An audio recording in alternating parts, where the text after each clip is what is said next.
The white and orange on the outside is the Brit, Brandon Kart to the inside, Miami, Florida zone. Alessandro Tullio, we're underway in Pro X30. Wow. And down at turn number one, already chaos. Way to the outside goes Ernesto Rivera. He was all the way up by the wall and turned around as Finnegan Bailiff. It looked like Ernesto was able to make it. What a start by Dalton Haynes. He's fifth. Ooh. Big sideways move by Harley Keeble, I think further back there, or might have been Dustin Salaveria going wide out of turn three.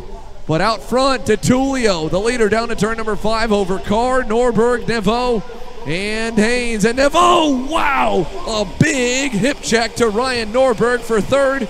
Dalton Haynes now on the bumper looking for that spot as well. And Ryan Norberg falls back to 5th. We saw him take the win yesterday in the main event, and now today it's going to be a lot harder for him to have to do it from 5th, has to pass Dalton Haynes and DeTullio, already with a win to his name. We don't know if it's official yet, but still DeTullio out in front with a handful of pace, Xander. So Thomas Neveau not making any friends at all. Ryan Norberg trying to get by Dalton Haynes in the final turn. Haynes defending the inside. That's going to back up yesterday's winner. And as we go down to turn 1, Haynes continues to defend into 1. Norberg following here early on in the 10 minutes plus 1 lap main. Look at Norberg, gets a nose down low in turn 2. Slick move by Flying Ryan. He gets by Dalton Haynes and moves up to P5. Yeah, and I think Ryan kind of wanted to work there with Dalton. Yeah, and he gives a signal to Jacob Kolar down the inside. Dalton Haynes as well. Nobody wants to work together here. And Ryan Norberg loses a handful of spots to Kolar, Haynes, and I think Neveau up ahead.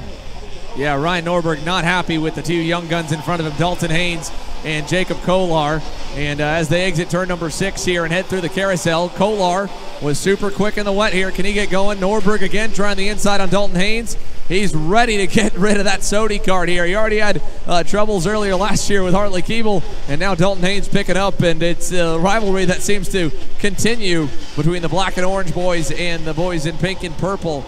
Austin Garrison looking on there, back behind. All the while, ADT, your leader, over Brandon Carr by about a second and starting to pull away. Now Norberg got the inside. Garrison going to go as well. Took a long time to get by Dalton Haynes. Yeah, Blake Nash still pressuring him. Haynes going to open the door. Nash tries the inside in 5. Crossover from Dalton Haynes, not enough grip. Blake Nash, the California kid's got another spot, moving up to 7th. Haynes back to 8th, and Paulie Massimino looking on there in the 9th spot. So is Jorge Ortiz in the Chad Dawkins Racing KR. Haynes starting to fade a little further backwards. Here comes Ortiz to the inside of Massimino. He gets through Jorge Ortiz, but overdoes it. And Massimino back on by inside the top 10. He'll hold on to 9th. Let's see if we can move a little bit further forward. No, Ortiz first. Before we do that, another dive ball on Massimino. Paulie will cross him over and get back clear. Check it out for third. Jacob Kolar over Thomas Neveau. He gets P3. Neveau back on him and trying to fight through the carousel. Kolar ready to bring it to the TKG driver, and he does. Jacob Kolar onto the podium. Yeah, Jacob Kolar onto the 3rd spot now. Neveau really trying to get around Jacob Kolar. Kolar gives a signal to Neveau, telling him to work together and push forward because Brandon Carr's not that far ahead. It was elbows out racing all the way around. Nobody wanted to work with Flying Ryan. And now down the inside on Thomas Neveau. He's going to get clear. Ryan Norberg up another spot and up in a P4 here. 59 flat for Norberg that time. Neveau still close to him there. He's going to send it on the inside and just completely clobber the front bumper of Norberg. And that was, I think, probably a little tit for tat.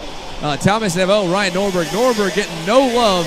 And it feels like a year ago when he was dominant again. He's going to make sure Neveau goes all the way to the wayside. No, thank you, says Ryan Norberg, to be raced like that. He's going to bring Austin Garrison through. Yeah, and frustration there by Ryan Norberg. Nobody wanted to work with him. Nobody letting him by, as now Austin Garrison gets by Thomas Neveau, like we saw there earlier in turn number 1. Side by side for the two of them. Neveau on the outside, Garrison down the inside, and Garrison able to stay ahead in his red speed machine. Neveau still close right on Garrison's rear bumper. I think he might try and send it on him here in turn 5. Watch this. Looking. No, not going to happen there. He's calmed down after that. So Garrison, very similar to yesterday's pre-final. Yeah. Just watching the chaos around him and letting the seas part, picking him up as they come to him. So P4 right now for Austin Garrison, Thomas Neveau, P5. As there's Diego Ramos, there's Jorge Ortiz. Francesco Merengue, look at Albanese. He's gotten around Josh Oates. He's still ripping and trying to find a way past all this traffic. Jorge Ortiz giving a bit of elbow grease there to Francesco Merengue. And now sending a big dive bomb on Danilo Albanese. Jorge Ortiz on his sophomore season here. He is obviously frustrated after something and not sure what for. Albanese trying to get by him there in the carousel. He does. Yeah, Albanese able to get through on Ortiz, still side by side for the two of them. Now side by side again, Ortiz tried the over-under, wasn't close enough, and Albanese now still ahead of Ortiz, who's all over the rear bumper. Last year especially, 3 different teams, 3 different chassis manufacturers through the year, and he still had an amazing average finish. The worst finish he had overall in the entire season, heading into the final 2 races of Rock Vegas and the SKUSA Super Nationals, 11th. The rest of the year inside the top 10. And now finding a home with the interim Kart Republic boys in the summer, a mid-season change, he continued to keep that pace up, and now we come back to home turf, to where he's grown up at. He spent laps here from a micro to a mini to a junior, and now entering another full season of Pro X30 competition. 17 years old, Alessandro Tullio, looking like a seasoned veteran out there. He is going to sweep it. KA Senior on the racetrack, and Pro X30, after more than 2 years, Alessandro Tullio is a winner again.